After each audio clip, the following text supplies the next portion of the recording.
chapitre 5. Reprogrammer son esprit grâce aux habitudes quotidiennes, Éphésiens 5, 15-16 déclare « Rachetez le temps, car les jours sont mauvais ». Racheter signifie récupérer, sauver ou préserver. Lorsque vous structurez votre temps, vous protégez votre destinée. Le succès ne se trouve pas dans un plus grand nombre d'heures, il se trouve dans une meilleure organisation. Écoutez bien, le succès n'est jamais un accident. L'échec n'est jamais un mystère. Les deux sont les produits d'une structure. Si vous structurez votre esprit, vous devenez sage. Si vous structurez vos émotions, vous devenez stable. Si vous structurez vos habitudes, vous devenez constant. Si vous structurez votre discipline, vous devenez inarrêtable. Si vous structurez vos priorités, vous devenez efficace. Et si vous structurez votre vie, le succès n'aura d'autre choix que de vous suivre. Comprenez comment Dieu agit. Dieu ne bénit pas la confusion. Dieu ne bénit pas le désordre.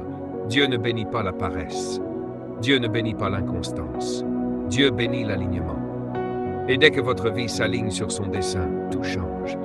Vous ne pouvez pas prier pour un miracle tout en violant les principes établis par Dieu. Vous ne pouvez pas demander à Dieu de bénir ce que vous refusez de structurer. La prière ne remplace pas les principes. La foi n'annule pas la responsabilité. Les miracles n'annulent pas les lois. Dieu agit à travers l'ordre. Prenons l'exemple des finances. Vous pouvez prier toute la journée pour une percée financière. Mais si vous n'avez aucune organisation financière, la bénédiction deviendra un fardeau. La prospérité sans structure mène à la pauvreté. L'augmentation sans structure mène au chaos. L'abondance sans discipline mène à la perte. Dieu bénit ce qui est structuré.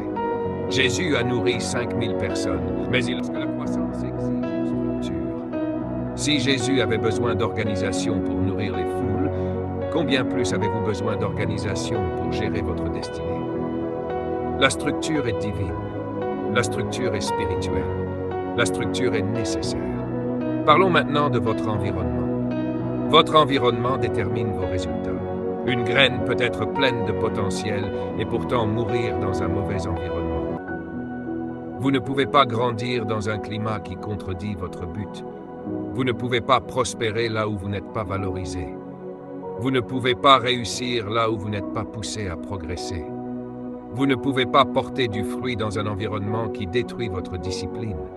Vous vous élevez jusqu'au niveau de l'environnement auquel vous vous soumettez. Notez ceci, votre environnement est une prophétie. Ce qui vous entoure vous façonne. Ce qui vous façonne vous définit. Et ce qui vous définit détermine votre destinée. Si vous voulez réussir, structurez votre environnement pour soutenir votre succès. Le psaume 1 déclare « Heureux l'homme qui ne marche pas selon le conseil des méchants ». Remarquez que la première bénédiction est liée à l'environnement, avant le fruit, avant les feuilles, avant la prospérité. Dieu traite d'abord l'environnement. Pourquoi? Parce que l'environnement est le berceau de la destinée.